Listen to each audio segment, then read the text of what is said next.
निफाड तालुक्यातील देवगाव येथील महादेवनगर परिसरात सर्पदंश झाल्यानं एका शेतकऱ्याचा दुर्दैवी मृत्यू झाल्याची घटना 7 एप्रिलला सकाळी घडली आहे। या घटनेमुळे परिसरात हळहळ व्यक्त होतीये। मिळालेल्या माहितीनुसार साई प्रशांत सोनवणे यांनी दिलेल्या माहितीनुसार त्यांचे वडील प्रशांत LG सोनवणे वय 53 राहणार महादेवनगर देवगाव हे आज सकाळी 8 वाजेच्या सुमारास शेतात गवत कापत असताना त्यांच्या उजव्या पायाच्या अंगठ्याजवळ सर्पदंश झाला। घटनेनंतर त्यांना तातडीनं उपचारासाठी ग्रामीण रुग्णालयात दाखल करण्यात आलं। लासलगाव येथे सकाळी 11 वाजता दाखल करण्यात आले होते, मात्र तेथील वैद्यकीय अधिकारी डॉक्टर अमोल राठोड यांनी तपासून त्यांना मृत घोषित केलं।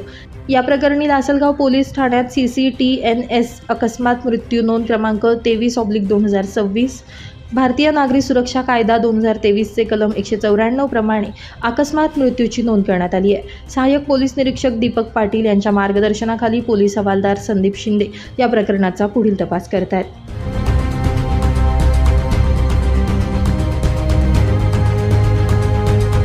नाशिक माझा न्यूजसाठी प्रतिनिधी किरण कुमार आवारे, नाशिक।